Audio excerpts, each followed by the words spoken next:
What's going on, everybody? Sigourney Jackson here with another episode of Who Politics. Appreciate you guys for watching. If you haven't already, hit the like, subscribe, and the notification bell. Stay up to date on everything that is Who Politics. So if you're watching this right now, this is actually going to be my 60th video that I've done on YouTube. And I was just going down memory lane the other night and I was looking at a whole bunch of different videos I've done, and I thought about the very first clip or the very first YouTube video that I made, which was the 5 reasons your highlight tape sucks. I honestly thought when that video came out that video was gonna take off and everybody was gonna love it and it was gonna be great. And it dropped. It sucked. It wasn't that good. Looking back now, I could clearly tell why it wasn't that good. And I thought to myself, there's so many things that I could have done better. I could have put more clips in. I could have maybe talked a little bit more. I could have explained a little bit more. And then I said to myself, heck, why not? For my 60th video, I'm gonna actually redo that video. But this is gonna be, instead of telling you why it sucks, I'm gonna show you real examples of why highlight tapes have sucked in the past of my own, as well as highlight tapes that have done well for me and what I did differently and what you can do, and so you can have a great highlight tape. So without further ado, let's go and get right into it. So when a coach is looking at a highlight tape, they have a small amount of time. You have to be able to catch their attention immediately. You want to make them not have to do any homework. You don't want them to have to do any type of research. So the very first tip that you have to learn when you're making a highlight tape is give a description. I know that sounds so basic, but there's so many people who don't do it. They'll send an email and they might put their description in the email, but they don't put it in the video. And then when a coach might pass the video on to somebody else, that description isn't in there. So they're now gonna have to go back, do their research. They're gonna have to figure out how tall are you, what grade are you in, what's your GPA, what's this, and this. Beat them to the punch. Don't make coaches overwork themselves. When you start a highlight tape, the first thing you wanna put in there is your name, your height, your weight. Your wingspan is a bonus. If you can actually get your wingspan measured, it can help you a lot, because some people are short, but they have long wingspans, and coaches know that when you have a longer wingspan, you're able to play like you're bigger. So if you can get your wingspan, it's great to put that there as well. If you're in high school, you want to put your grade and you want to put your GPA up front. And if you're in JUCO, then you want to put, if you're a qualifier, how many years of eligibility you have, as well as your GPA. Give all the information you can give up front in the starting clips of the video. It makes all the difference in the world. It makes a coach know that, okay, he has his ducks in a row, he or she has his ducks in a row, and they are trying to get recruited. All I have to do now is sit back and watch this highlight tape and see what I like. Second big tip when it comes to making a highlight tape is, as soon as you get past the description, you've given your name, you've given your height, you've given your GPA, you've done all that kind of great stuff, get to it. This is not a time to make a cool cinematic highlight tape like how you see on the Ballers Lives and the overtime hoops, where, you know, there's about a good 20 seconds of you doing the slow motion, 60 frames per second, dribbling through the warm-up lines. You're doing the jellies and you're showing yourself attempting doing windmill dunks and all this other kind of stuff, but then it does the big flash and you don't know if you made it. Most likely you didn't, because if you made it, you would have that in the highlight tape. This is not the time for that. This is not the time to try to win over a coach and look cool. Coaches don't care about that stuff. That is stuff for the kids. That is stuff for the audience. That's for social media. That's for Twitter, Instagram, Facebook, all that stuff. If you want to do any of that cool stuff, do that there. But when you are sending a highlight tape to a coach of any level, whether it be high school, college, or professional, you don't want to have any of that kind of stuff. Get right in your bag and get right to it. And a better tip, open up your highlight tape with something that's going to make a coach get drawn in. So if you have a crazy poster that you had, you dunked on somebody real bad, you crossed somebody up and pulled up from half court, put that in the first clip. Do not rely on the coach to sit down and watch the entire 5 or 6 minutes of the video and then say, yeah, when he gets to the end, that'll be the grand finale. It's just like watching a movie. You don't want to go into a slow movie and hope that, yeah, by the end of this movie, it's gonna have a big climax and it's gonna be great. You need something that's gonna convince you to stay for the next hour and a half. That's why you see so many movies where, to start off, they have a crazy fight scene, or they have a chase scene, or somebody gets killed, or there's a crazy, just something funny, something hilarious, whatever it is. And that makes you say, this is gonna be a good movie. And it makes you sit in it. The coach is no different. To start your highlight tape off, give a dunk, give a jump shot, give a really nice move, give a crazy crossover behind the back, no look pass if you're a point guard. Whatever you do best, Put that in there to draw that coach in. It is imperative because you're only going to get a good 30 to 45 seconds to convince a coach to sit down and watch the rest of this tape. Use every last bit of those 30 to 45 seconds and make it worth his while. The third and probably the most important tip that I can give you when it comes to creating a highlight reel is make sure that you are showing true size and skill at your position. This sounds so basic, and if you are somebody who has already subscribed to this channel and has been around for a while, you know I preach this more than anything else. You do not want to show things that do not translate at the next level for your position. So let's go and look at some of these clips real quick. This is me in high school. This is me doing a hook shot. Now, the hook shot was beautiful. Textbook. Got the ball, looked one way, drove hard, 2 dribbles. Great footwork, great positioning, great shot, off the glass. This is beautiful. This right here, if a coach is watching this, is gonna say, this is great if you're 6'8", 6'9", 6'10". But because I am only 6'2" at the time when this video was created, this is gonna get a coach to log out for the day. This right here has just destroyed your opportunity of having a coach watch for the rest of the highlight tape. Because when you open up your highlight tape, they're gonna say, this is a point guard, or this is a shooting guard, or whatever your position is. Why am I seeing up and unders? Why am I seeing the mic and drill going on? Why am I seeing hook shots? You are confusing the coach. You don't want a coach to look at you and say, I don't know what he is. I don't know what she is. I don't know what position they play. I don't know how I can use them. No different than when you're doing a job interview. When you're in a job interview, you do not want to show talents that will translate to a job that you do not want. If you are looking to be an accountant, there's no reason for you to show graphic design skills. There's no reason for you to show I have 10 years of experience in videography. That does nothing for the accountant position. Show the coach what exactly you are looking to do for them and how you can do it. Now let's show this other clip. This is a clip of me bringing it up. I'm working the pick and roll. I call the big man who should be doing these hook shots that I was doing in the last clip. I come up, I get the switch, I bring it back over, I throw the wraparound, no look pass over the head. He gets it, he's supposed to finish it, but that's not my issue. My point is, I've already done what I'm supposed to do. I showed the coach, I worked the pick and roll. Here's another clip. I'm going coast to coast. I get a nice layup, James Harden, left hand high off the glass. Beautiful. Here's another clip. I get the ball, pump fake, one dribble into the pull-up, cash. Here's another clip, catch and shoot, cash.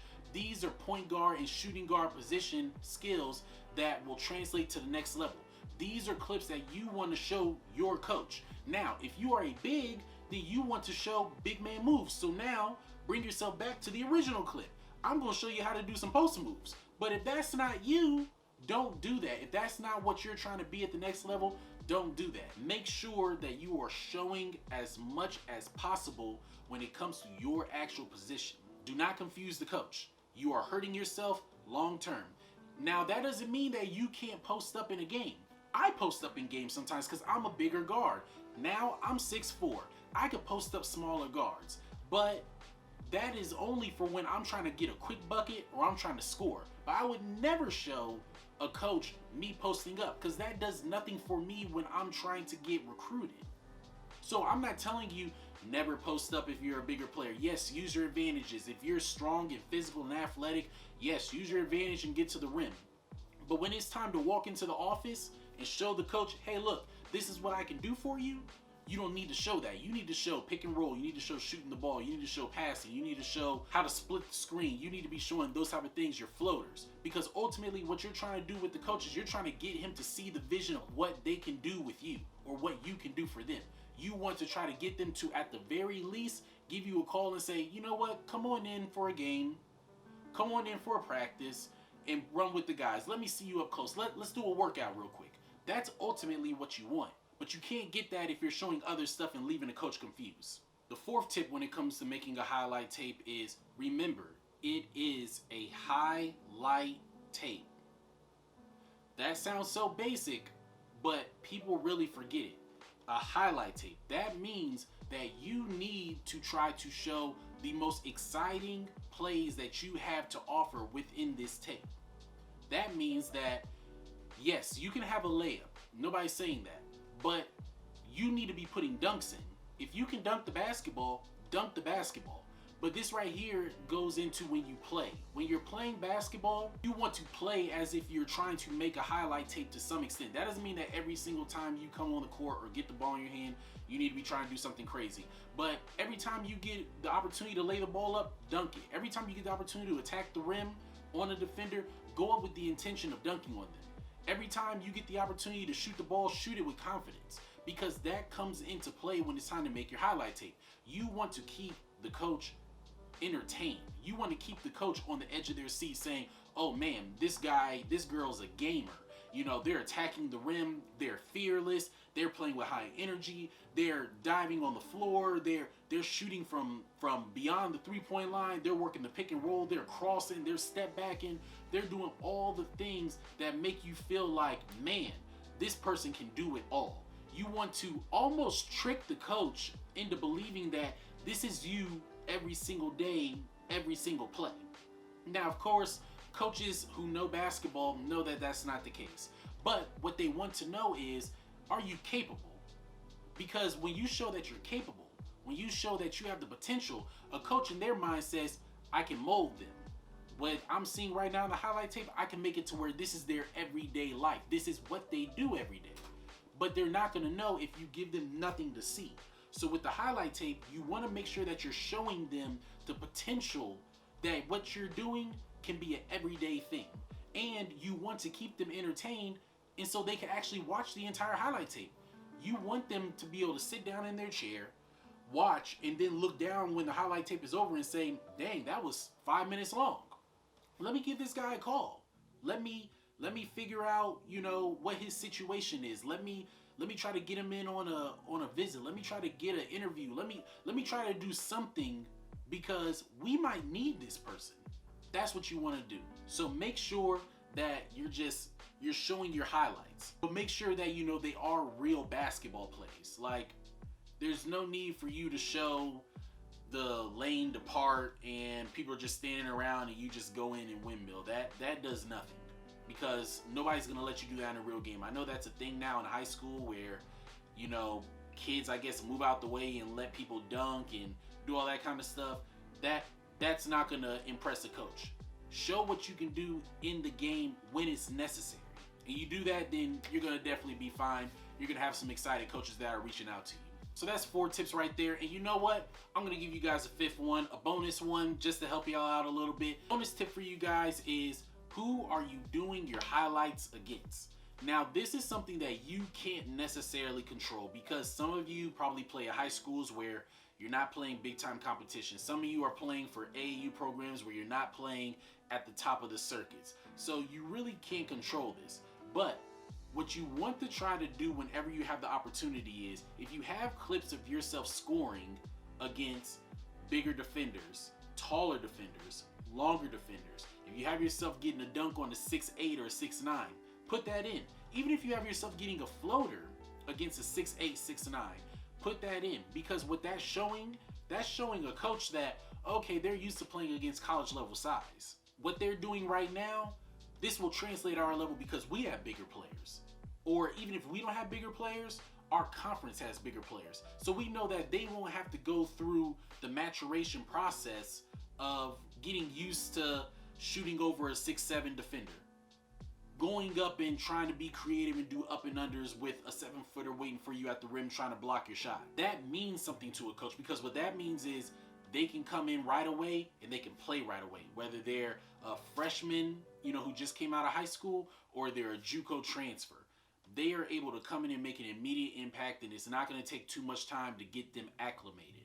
So if you have any clips of yourself playing against higher level competition, big time AAU programs, big time high schools, or just against college or NBA size players, put those clips in. They'll definitely help you out a lot. It'll definitely give the coach a better idea of what you can do and who you can do it against, because I've said it once and I'll say it again. The true sign of if you're a good basketball player is not whether or not you make or miss shots. The true sign of a good basketball player is, does your game change depending upon who is on the court? If you are somebody who goes in and dunks the basketball every single time you go to the rim, will it change if there's a 7-footer at the rim? It shouldn't, because the rim didn't get taller. So you still have the same bounce, the same length, the same whatever to get to the rim and dunk it. But are you scared to go in and do what you do if the 7-footer is there? Are you scared to try to cross somebody over because instead of it being a 6'2", shooting guard guarding you, it's a 6'6" shooting guard with a 7-foot wingspan guarding you? Your game should not change. When you show that you can do all of these things against NBA or college level size or height or whatever it is, it makes it easier for a coach to believe that. And that's it. 5 tips on how to make a highlight tape. Hopefully this was helpful to some of you. If you enjoyed the video, give it a thumbs up.